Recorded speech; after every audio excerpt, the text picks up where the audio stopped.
Hey guys, welcome back. Today we're really going to be focusing on dinking, specifically offensive dinking and taking it to the next level. A lot of the times we're just up at the non-volley zone line, getting the ball over and in, but that's just not going to be good enough to help us get better at what we're going to do. So we're going to be focusing on pushing that dink deeper, really aiming for our opponent's feet, and maybe even try and put a little spin on the ball. Let's get started. A lot of the times people get confused on who's going to cover the middle. That's a good point. Right? So this can cause confusion, number one. Yeah. Right? But number two, it's a lot easier for you to cover the court when you go middle, because now I don't have as many options for where I can go. Yeah. If you push me wide and I'm a good player, I can come all the way back across, and now everybody has to shift really, really far. That's a good point. So the wider you go, the more options you actually give me, unless you hit that really perfect shot, which is at my back. Gotcha. Foot. I want you going for the back spot right outside my foot. Because notice the lower I get, the less, there it is. That's really good. All right. Really push it through. There, good.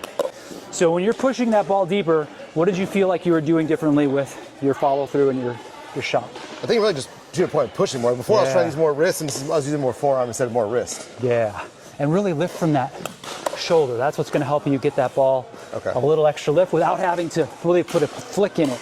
Because the more you use your wrist, the less you can control that ball. Yeah. So I want you to keep keeping that wrist set. Lift with the shoulder and push towards where that. So now what we're going to try and do the same thing, but I want you to try and get that paddle tip pointed down, and then we're going to come up and over the ball, and that's going to help us put a little bit of top spin on it.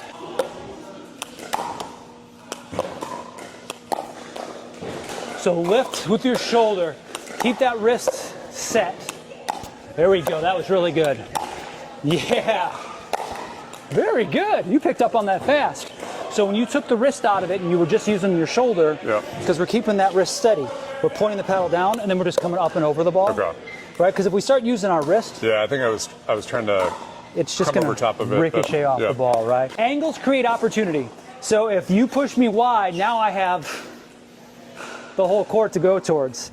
But if you put me here, you've taken away about 40% of the court. I can only just really go back this way. So that's why this is such an effective shot. But like you said, sometimes this person's looking to poach. But if you keep that ball low and aim towards the outside foot, or in this place, the cones, you're going to be in a lot better position than if you're leaving it shorter or higher.